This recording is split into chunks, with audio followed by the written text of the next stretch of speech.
Bom, irmãos, eu quero fazer uma reflexão com vocês. De um tempo para cá, eu tenho buscado oferecer às pessoas que me ouvem o nível de responsabilização, o nível de conscientização diante daquilo que vivem e diante de seus resultados.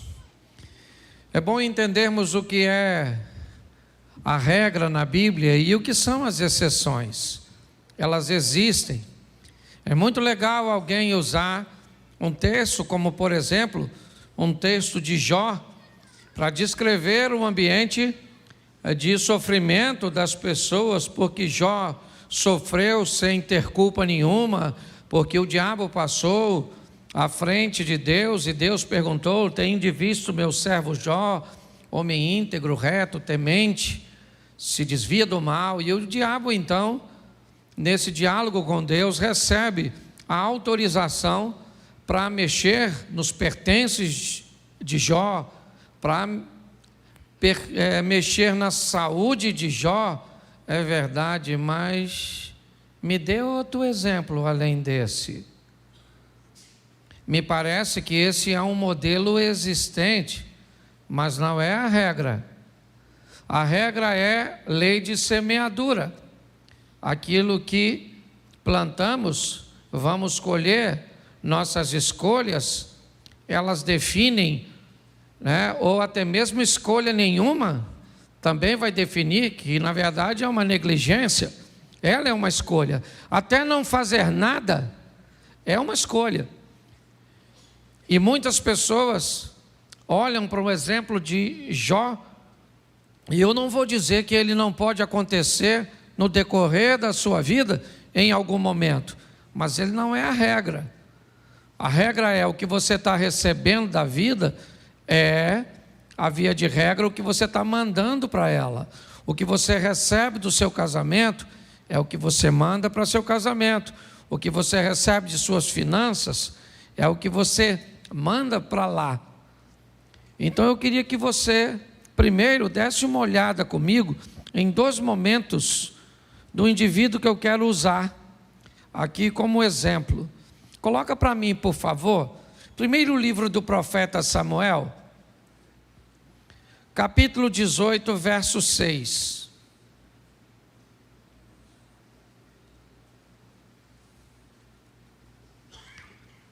Sucedeu, porém, que vindo eles, quando Davi voltava de ferir os filisteus, as mulheres de todas as cidades de Israel saíram ao redor, ou saíram ao encontro do rei Saul, cantando e em danças, com adufes, com alegria, e instrumentos de música.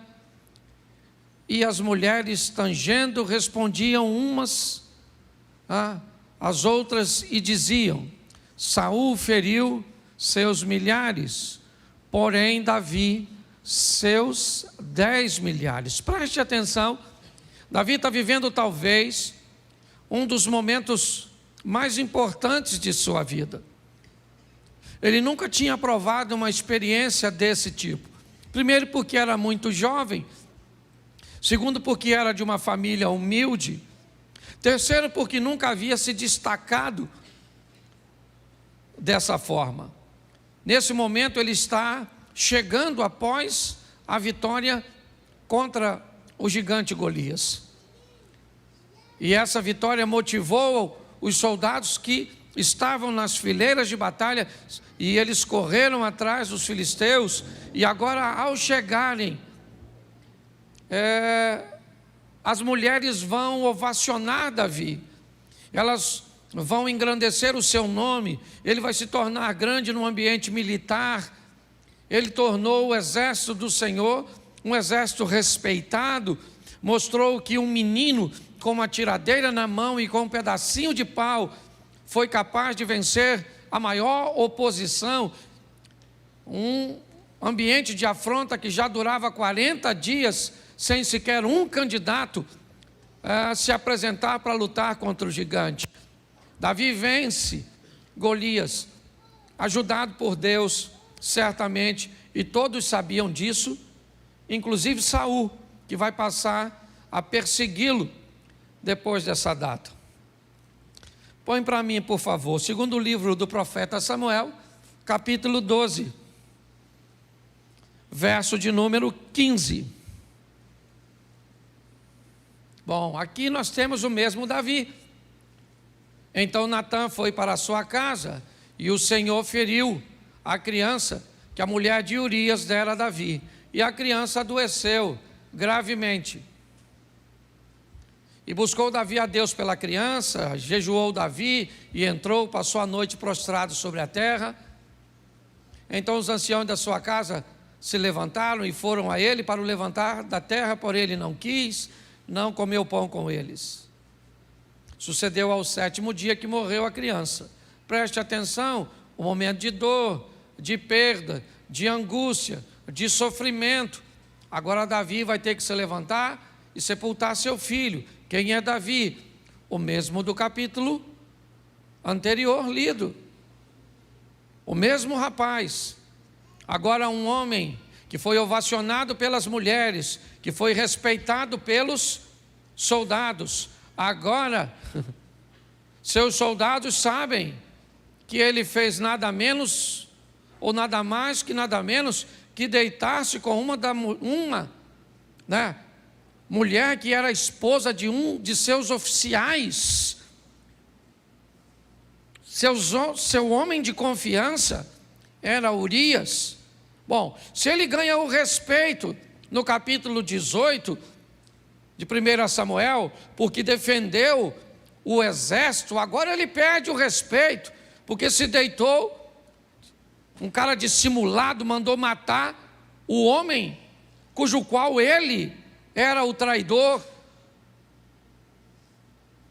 Deus então disse a Davi, o mesmo Deus que deu vitória a Davi contra gigante, o mesmo Deus que fez com que aquela pedra transpassasse os obstáculos que tinha pela frente e acertasse a fronte do gigante, é o mesmo Deus do capítulo 12, que manda o profeta Natã ir a Davi e dizer para ele tantas desgraças. O seu filho morre, a espada jamais se aparta da sua casa. Você vai ver um filho seu matar o outro, você vai ver um filho seu estuprar uma filha sua. Pare para pensar, Deus está com esse indivíduo ou não?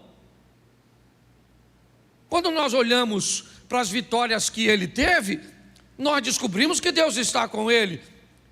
Quando nós olhamos para as derrotas que ele teve, nós descobrimos que também Deus está com ele. Simplesmente não está defendendo. Eu preciso fazer uma reflexão com vocês sobre vida eterna e vida terrena. As pessoas estão misturando tudo. Nós precisamos ter um entendimento que são duas coisas bem distintas, ainda como o Abner citou, elas andem bem atreladinhas. Bom, queremos vida eterna, queremos salvação, então é simples demais. O carcereiro está querendo tirar a sua vida, e Paulo diz, crê no Senhor Jesus e será salvo tu e a tua. Preste atenção, que história é essa? Que coisa doida é essa? O cara crê em Jesus e ele vai ser salvo, eu entendo, mas como é que a casa dele vai ser salva, Abner? Se a salvação é individual.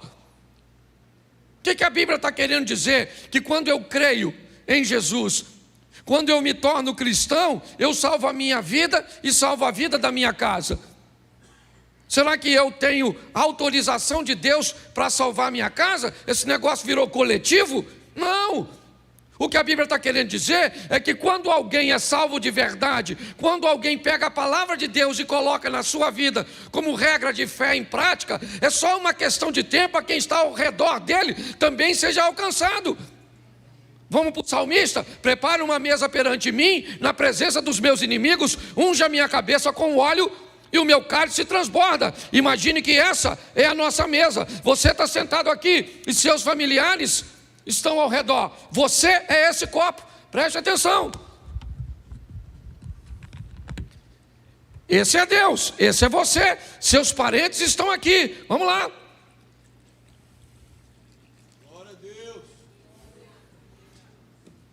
Ó, quando você enche, o que está em você molha as pessoas que estão perto de você. O que a Bíblia está dizendo é que quando você está cheio, quando você é salvo, inevitavelmente, de verdade, o que está em você é só uma questão de tempo, até atingir seu cônjuge, até atingir seus filhos, até atingir seus pais, até atingir as pessoas que estão perto de você. É assim que funciona. Então é muito mais simples do que nós possamos. Pastor, o que eu tenho que fazer para ser salvo? Crer em Cristo Jesus. É só isso. Ô pastor, mas isso é muito fácil. É verdade. Eu perguntei no primeiro culto, o que é mais fácil? Ser salvo ou ter uma vida legal aqui na terra? O que é mais fácil? Ser salvo ou ter uma vida legal aqui? O que você acha que é? Ser salvo, sim ou não? Não deveria ser essa a sua resposta. Se é só crer. Ah, pastor, mas é difícil crer. Então, quem não tem fé, peça a que a dá de forma deliberada e gratuita. Então, é só pedir. Então, não tem dificuldade no que diz respeito à salvação. Eu sou da tese o seguinte: nosso Deus quer nos salvar e não nos colocar no inferno. Tem gente que cria uns negócios tão mirabolantes para ser salvo, que eu falo, gente, esse pessoal está dificultando uma trama que é fácil demais. Aí você não pode usar isso, não pode usar aquilo, não pode usar aquilo outro, não pode jogar uma bola, não pode ir para a praia. Aí você não pode comer isso, não pode comer aquilo, não pode comer. Então Deus está falando, ó, eu não quero ninguém no céu.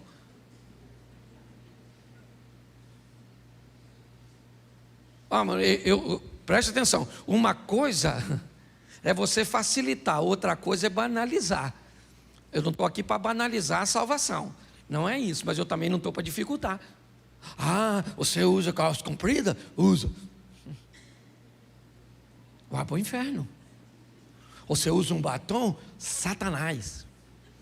Se ele for só brilhante, aí uma área do inferno que não é muito quente. Mas dependendo da cor. Entendeu? Ah, você já notou que tem gente que parece que não quer que ninguém vá para o céu? Aí é só não pode isso, não pode aquilo, não pode aquilo outro. Nós temos que ter cuidado com isso. O que Jesus quer é nos dar a vida eterna, foi para isso que ele morreu. E a Bíblia é bem clara dizer, se nós cremos em Jesus, nós seremos salvos, sim ou não? Isso aí. Só que crer em Jesus não te dá a vida boa aqui na terra. E é isso que eu quero conversar com vocês. Certo? Quem quer morar no céu, todo mundo está afim. Tem alguém querendo ir para o inferno? Levanta a mão. Mesmo não querendo, tem uns que vão. Eu penso assim, eu dou o meu parecer. Depois você pode avaliar, os teólogos de plantão, fica à vontade, os achólogos também, fique tranquilo.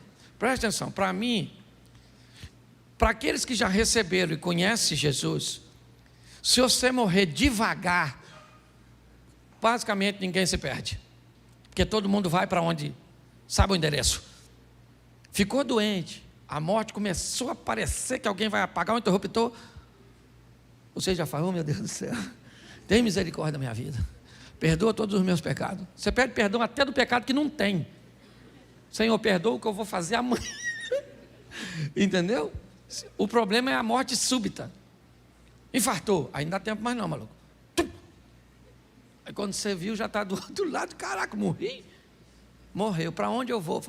Já sabia desde lá. Ok? Então, para mim, é mais fácil ser salvo. Eu, por exemplo, eu não tenho medo de morrer, eu tenho medo de dor. Aliás, eu acho que isso é uma coisa de todo homem. É ou não é? Mulher já nasceu preparada para dor. Homem é frouxo quando o assunto é dor. Mulher se corta toda para ficar bonita. Homem, qualquer corte para ele é feio. Certo? Quantos homens aqui já fizeram? Deixa eu fazer uma pesquisa de campo. Se você fosse ter um filho homem, você preferiria normal ou cesárea? Desgracei a vida do homem. Porque qualquer uma das duas opções dói. Não é? Ele diz assim, eu preferia ser estéril. Era a preferência do homem. Certo? Quantas mulheres aqui já fizeram uma cirurgia plástica básica de qualquer natureza para ficar mais bonitinha? Por gentileza, manifeste-se agora. Levanta a mão, por gentileza. Glória a Deus. Glória a Deus. Deus abençoe a senhora. E se tiver que fazer mais, faça. Quantos homens aqui já fizeram alguma cirurgiazinha plástica para ficar mais bonitinho? Levante a mão, por gentileza. Já notou que não é regra, é exceção. Lembra do começo da mensagem? Porque pra gente, esse negócio de doer não é com a gente. É ou não é? Uma mulher com 39,5 de febre, ela levanta de manhã, bota as crianças para o colégio, faz comida, bota o marido para trabalhar, paga as contas, volta, arruma a casa toda, pega as crianças, faz amor com o marido à noite, toma um antitérmico e vai dormir. Seu marido, 37,5. Dá uma tonteira nele, a boca fica amarga, ele já mandou avisar todo mundo que não vai trabalhar e possivelmente a morte está rondando a vida dele. E já começa a dar senha de banco. É ou não é? A verdade é essa, querido. Eu preciso mostrar a você algo muito simples, mas que às vezes nós complicamos. Quando o assunto é vida eterna, é fácil. É crer em Cristo. Ok? Temer a Deus e crer em Jesus Cristo nos dá direito à vida eterna. Porém, viver aqui na terra é mais complicado. Por quê? Porque nós vivemos debaixo de uma lei. A lei da semeadura. Se você gosta ou não dela, ela foi criada pelo soberano Deus. Então, Ele estabeleceu, e se você concorda com ela ou não. Por favor, pecados podem ser perdoados e anulados pelo sangue de Jesus. Erros precisam ser colhidos por nós aqui na terra. Deus não está aqui para consertar seus erros. Não, Ele está para pagar seus pecados. Quando você comete um pecado, mesmo que seja um pecado e um erro, escute só, uma menina engravidou, solteira. É pecado, sim ou não? Sim ou não? Sim. É errado, sim ou não? Sim. Jesus perdoa o pecado? E o erro? Não. Ah, o senhor está dizendo que uma criança foi um erro? Sim. Se essa criança vai nascer num lar que não tem estrutura nenhuma para mantê-la, isso foi um erro, criar uma situação dessa. Então as pessoas, me parece, estão confundindo, achando que Jesus está aqui para consertar erros. Não, a palavra de Deus está aqui para que venhamos diminuir os nossos erros. Se venhamos a cometê-los, que sejam erros que causam o mínimo de danos na nossa vida. Porque Deus está conosco, sim, sempre esteve com Davi. Deus disse isso para ele, que estaria com toda a sua descendência. O cetro jamais se arredará de Judá, até que venha aquele a quem pertence. Então Deus sempre esteve com Davi. Sim, e Deus disse para ele, através de Natã: o seu pecado foi perdoado, você não irá morrer, mas o seu erro não. Seu erro foi computado, e agora você vai ter que colher o fruto disso. Então quero te mostrar um texto, porque me parece que depois de tantas indas e vindas, Davi aprendeu um pouco. E esse aprendizado eu acho que vale bastante para mim e para você. Põe aí para mim, segundo livro do profeta Samuel, capítulo de número 22. Verso de número 17. Vou botar o 18 que fica mais fácil para a gente adiantar. Preste atenção. Livrou-me do meu possante inimigo e daqueles que me tinham ódio, porque eram mais fortes do que eu. Preste atenção aqui. Davi está descrevendo um ambiente de batalha muito grande, E ele aqui me dá um ensinamento poderoso. Davi enfrentou muitas batalhas, e uma boa parte delas ele enfrentou sozinho. Ele enfrentou com seus soldados, com a sua estratégia militar, com sua força. Em muitos momentos, Davi sabia que tinha força suficiente, recursos suficientes para ele mesmo resolver seus problemas, sua adversidade. Mas esse texto também diz que em momentos da vida dele, ele enfrentou inimigos que eram mais fortes do que ele.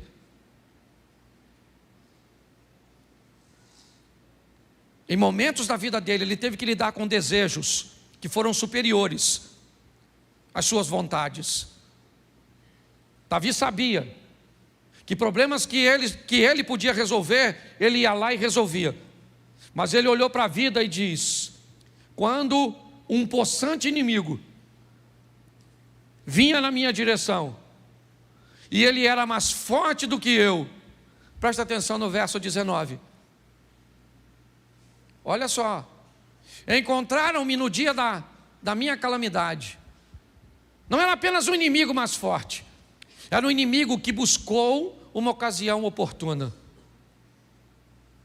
É um inimigo que se aproveitou do momento em que eu não estava muito bem. Porque a vida é feita de altos e baixos.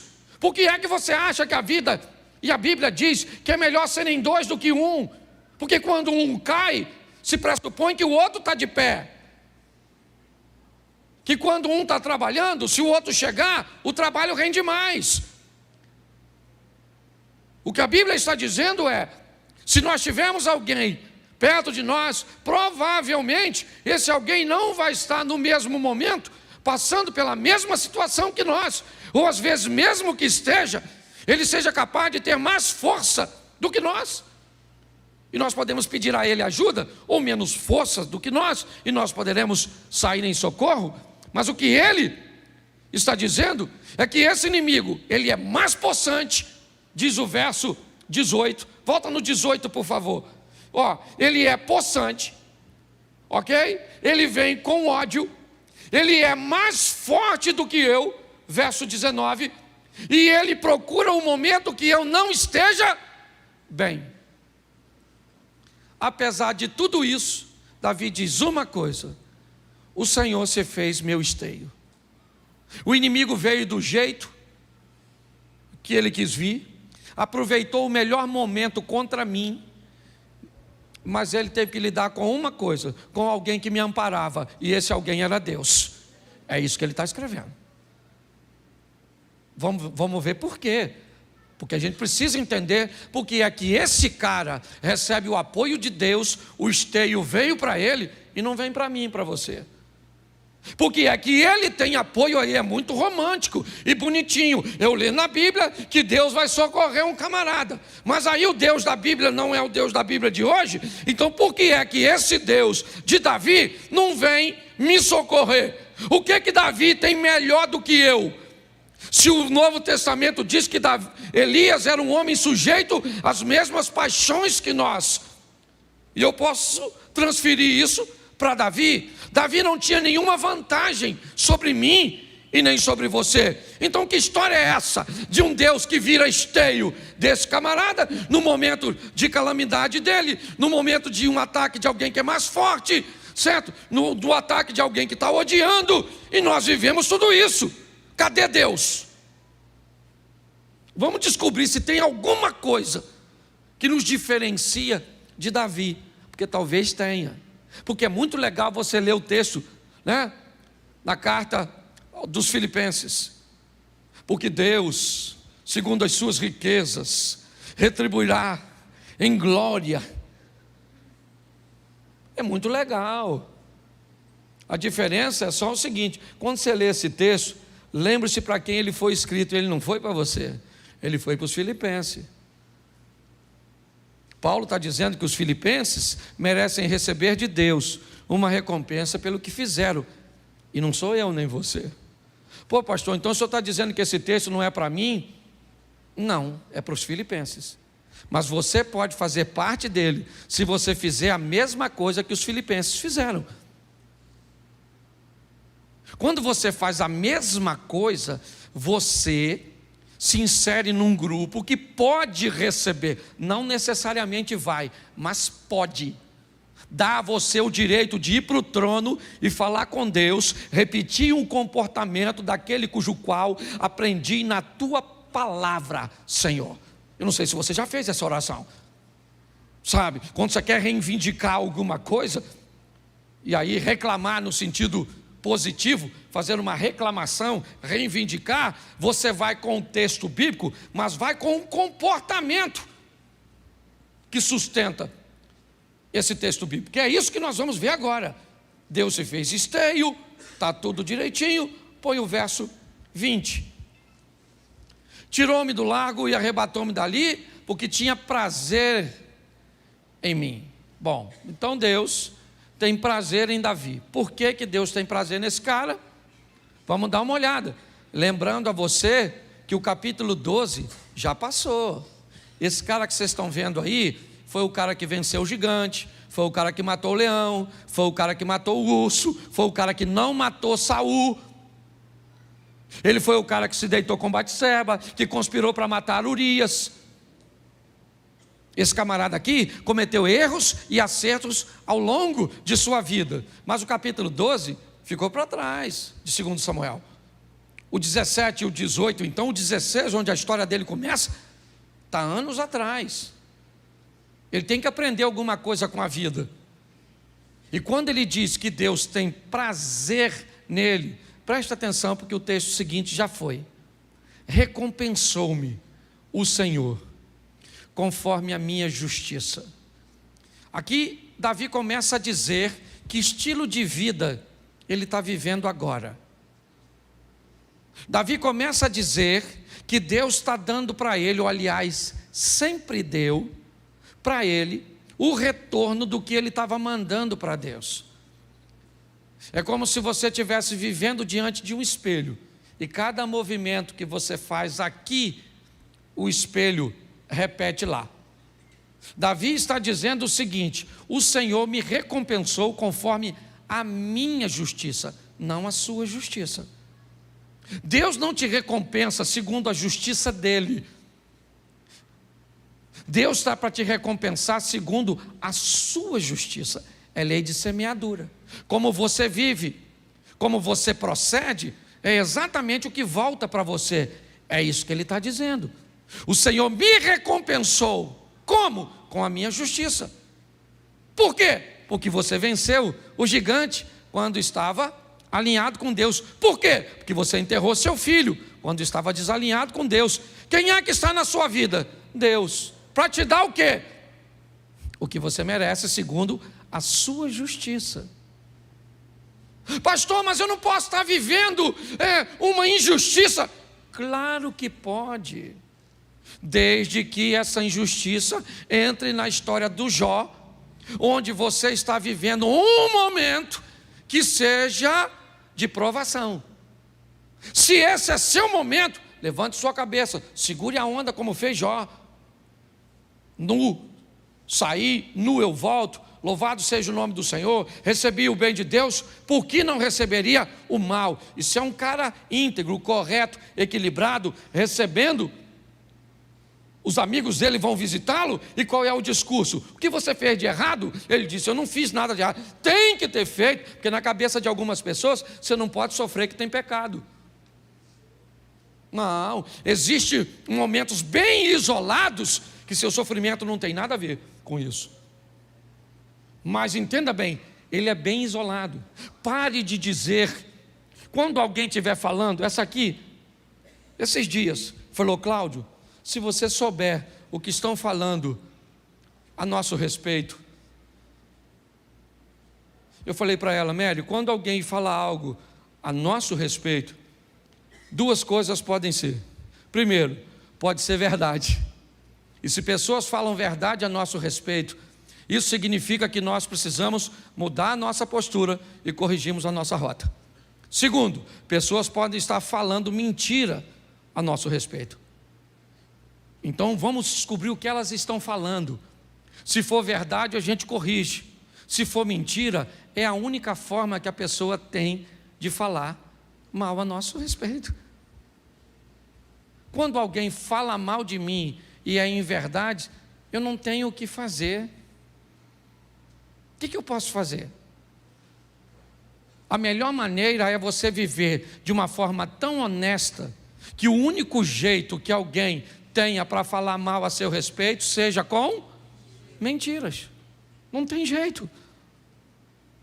Ah, mas vai se ver com Deus. Não vai não, filho. Não vai não. Para se ver com Deus, tem que falar com você, mal de você injustamente. Mas se você estiver fazendo, vão falar e vão falar e vão falar. Entendeu? Por quê? Porque você está dando motivo. Se nós entendermos isso, talvez vamos lidar melhor com o nosso posicionamento. Davi, ele está dizendo que a justiça dele é que vive na vida dele. Ah, Deus vai mandar para... Não, Deus. Segundo a minha justiça, o Senhor me recompensa. Certo? Eu vou viver segundo a pureza das minhas mãos. Minhas mãos, meus atos, minhas decisões, é isso. O ambiente de ação também é visto na Bíblia como mãos. Então, como eu ajo, certo? As minhas ações, se elas forem puras, eu recebo resultado disso. E ele pensa, e ele continua. Dá uma olhada no 22, porque vai embora. Porque guardei os caminhos do Senhor e não me apartei impiamente do meu Deus. Ele está descrevendo porque ele é um cara abençoado. Não é por acaso, não é porque Deus gostava dele e não gosta da gente. Ele está descrevendo, eu recebi justiça porque agi com justiça. Oh, mas ele não agiu com justiça quando ele matou Urias. Beleza, então quando ele matou Urias, ele viu seu filho ser morto. É assim que funciona. Eu preguei esse dia sobre Jacó e Esaú, lembra? Jacó trai o irmão e não resolve o problema e viaja. Quando ele chega lá, Esaú não está lá para se vingar, mas quem é que está lá? A traição. Então a traição pulou do Esaú para o Labão. Então Jacó traiu Esaú e Labão traiu Jacó, porque o futuro está lá te aguardando. É assim que funciona. Nem sempre ele vai vir na mesma pessoa, ou nem sempre ele vai vir na mesma moeda, mas é a vida. É assim que funciona. O texto, ele está ali, ó. Por quê? Por quê? Ele tá, olha lá, olha o porquezinho lá, ó.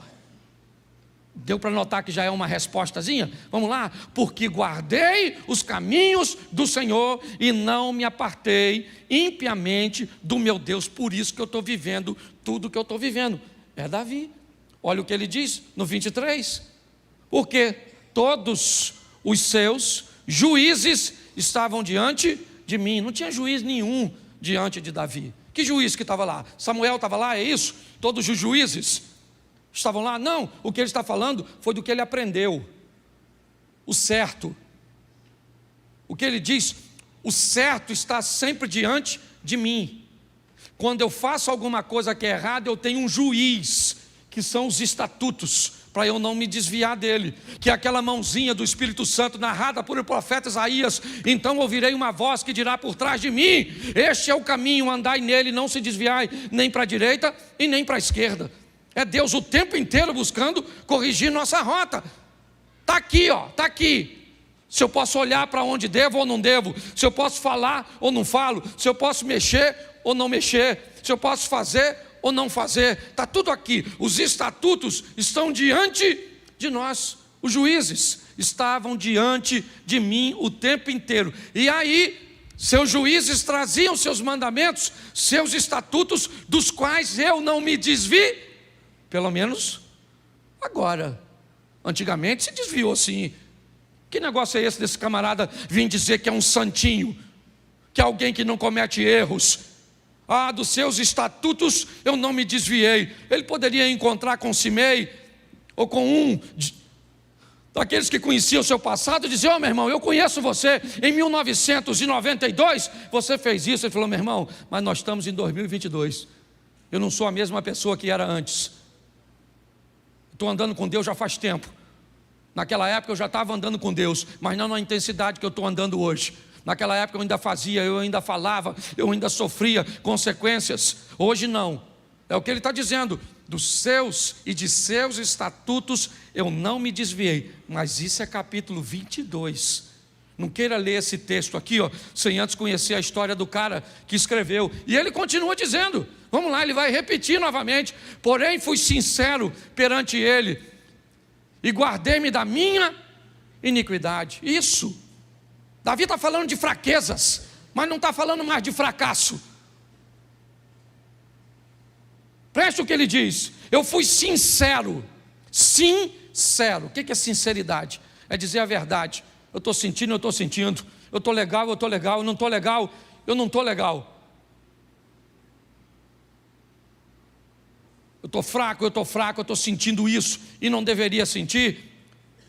Mas presta atenção de quem ele guarda. Ele não está se guardando dos outros, ele está se guardando dele mesmo, de seu desejo. Guardei-me da minha iniquidade. Eu gosto dessa responsabilidade. Por que ele traiu Urias com Batseba?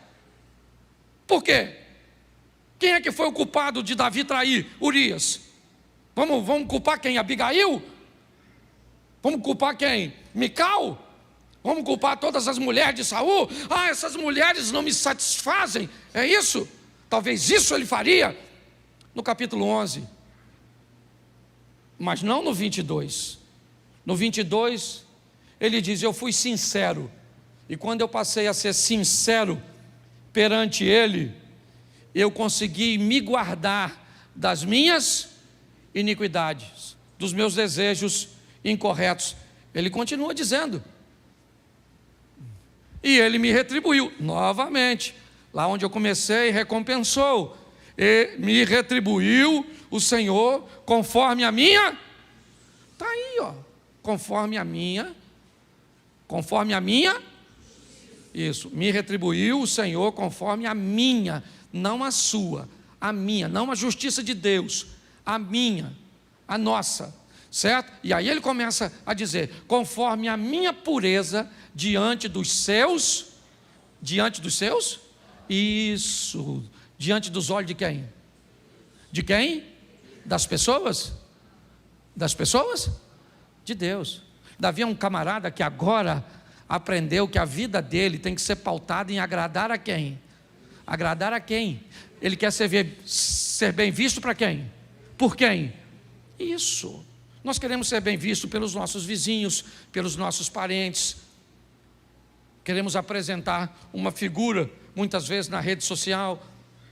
Queremos ser politicamente corretos. Para quê? Para que todos nos olhem de forma positiva. Ele diz: conforme a minha pureza diante dos seus olhos. Eu sei que é difícil hoje querer viver debaixo do olhar que agrada a Deus, mas esse é o estilo de vida de alguém vencedor como esse cara, pelo menos nessa fase da vida dele, que já está caminhando para a fase final.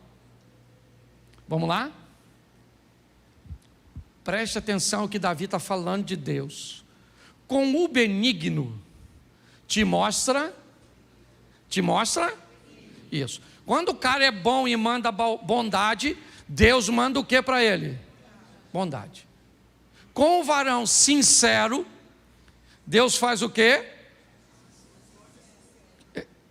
Sinceridade. Vamos lá? Com o puro, ele se mostra, mas com o te mostra, preste atenção aqui. Todas as coisas boas que eu mando para Deus, Ele me devolve no mesmo tom, sim ou não? Mas quando eu me torno desobediente, quando eu me torno perverso, note que o meu comportamento não muda a essência dele. Em Deus não há mal, não há sombra de variação. Quando o texto diz: mas com o perverso te mostra avesso, o que o texto quer dizer é apenas o seguinte: se eu fiz justiça Bom, eu mandei justiça e o Eliezer quer ser injusto comigo. Vamos lá? Ramã, o tio da rainha Esther, ele manda justiça para a vida, sim ou não? Sim ou não? Sim. Né? Mordecai manda para ele o quê? Injustiça, sim ou não?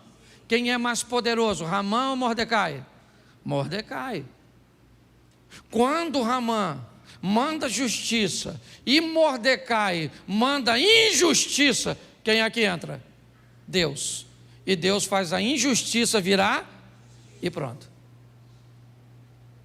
Quando você está alinhado com Deus, você faz o bem e alguém quer te mandar o mal, Deus transforma o mal em bênção. Mas Deus não transforma o mal em bênção quando você manda o mal. Ah, mas se eu me arrependi do mal que mandei, entra no céu.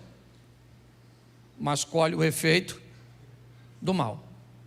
Por isso o texto diz que todas as coisas boas, você mandou pureza, vem pureza. E se alguém tentar de forma incorreta, Deus entra com providência.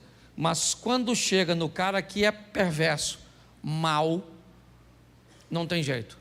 Eu mandei maldade, Deus faz o quê? Continua onde sempre, no controle de todas, só não se mete. Poxa, pastor, não concordo com isso. Beleza, os caras vão jogar os 3 amigos de Daniel na fornalha. Lembra? Sadraque, Mesaque e Abidnego, Ananias, Misael e Azarias. Eles morreram? Os 3 rapazes? E os caras que foram jogar ele? Morreram ou não? Morreram ou não? Sim. Ué. Vamos lá? Jogaram Daniel na cova dos leões. Beleza. Daniel morreu? Os caras que conspiraram contra Daniel, quando entraram na cova, o leão matou? Vamos lá. O povo está atravessando o mar. Eles morreram afogados? Os egípcios que vêm atrás morreram? Era gente. Do mesmo jeito. Dá para você entender isso? Você quer fazer separação entre o povo de Deus? Faça, fique à vontade. Só estou te mostrando que sempre tem 2 grupos: dos alinhados e dos desalinhados. É só isso. O tempo inteiro Deus está querendo falar isso comigo e com você. Que estilo de vida você quer? Ah, pastor, mas Deus é amor. Beleza. Dizer que Deus é amor não está errado, mas a resposta também não está correta. Ela está incompleta. Um bolo é farinha, sim ou não? Sim ou não? Não.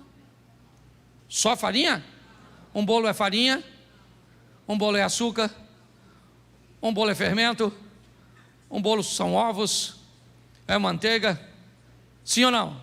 Então por que na hora que nós vamos delinear Deus, Ele é só amor, e aí qualquer tipo de amor vale, qualquer coisa pode? Não, porque amor, porque Deus é amor. Não, Ele é amor, mas Ele é fogo consumidor. Ele é amor, mas Ele é justiça. Nós temos uma série de coisas. Está na hora de você parar de sofrer. Fazendo o quê? O mesmo que as pessoas fizeram quando aprenderam as lições da vida. Não foi fácil para esse camarada. Começou no 1 Samuel 16, quando ele entra na história. Momentos extraordinários, fantásticos, é verdade. Mas ele também aprendeu a duras penas o que era desobedecer a Deus, o que era fazer besteira na vida. Mas finalmente, o capítulo 22 chegou para esse cara. E agora esse cara sabe que o que ele vive é nada mais, nada menos do que o reflexo do que ele envia. E aí ele mudou, aí ele ampliou sua mente. E dê uma olhada no final da história de Davi. Começa a ler depois desse texto. Dá uma olhada nesse cara. Vai ver como ele treinou seu filho Salomão, seus conselhos. Vai ver como é que esse cara demorou, mas aprendeu. Eu não sei quanto falta para você e eu ainda aprendermos nessa vida. Eu só aprendi uma coisa: cuidado com seus erros, porque eles também são colheitas. E cuidado com as colheitas, porque tem colheita que leva tempo para colher. Tempo para colher, tempo para colher, tempo. dependendo do que você semeou no coração da sua mulher, pode ter passado 20 anos e você ainda anda colhendo alguma coisa. Ou você trata isso de forma correta, taca fogo, pega o restante da colheita, monta um ambiente com a esposa, incendeia esse troço tudo, purifica o solo e dá um jeitinho de plantar de novo. Feche seus olhos, por favor, feche seus olhos. Pai, em nome de Jesus, ouvimos muito a respeito do Senhor e muitas vezes achamos que não temos os mesmos direitos, que pessoas são mais facilitadas do que nós, que resultados eles nos apresentam uma parcialidade do Senhor para com algumas pessoas. Mas sabemos que isso não é verdade, porque o Senhor é justo. E em nome de Jesus, que possamos entender como Davi, no aprendizado, que recebemos aquilo que enviamos. Então que venhamos, ó Pai, nesta noite, guardar no nosso coração da nossa iniquidade, sermos sinceros diante do Senhor, aprendemos a lidar com o nosso temperamento, com os nossos desejos, e buscarmos sermos puros diante dos Teus olhos. Abençoa, ó Deus, a nossa caminhada de fé, e que possamos provar resultados extraordinários nesta terra. Não apenas sobrevivermos, recebendo sempre o suficiente para cada dia, mas que possamos viver recebendo mais do que necessitamos, para que possamos também ajudar outras pessoas. Leva-nos aos nossos lares, guardado por Tuas boas mãos poderosas. Que o Teu poder venha transbordar, ó Pai, o nosso cálice, de tal maneira que alcance aqueles que estão próximos de nós. Te damos graças por tudo, ó Deus. Que tenhamos uma semana de bênção, uma semana de vitória, uma semana de boas notícias e de bons negócios. Que o grande amor de Deus, nosso Pai, a graça de nosso Senhor e Salvador Jesus Cristo e as doces consolações do Santo Espírito de Deus seja para com todo o povo do Senhor, e todos digam...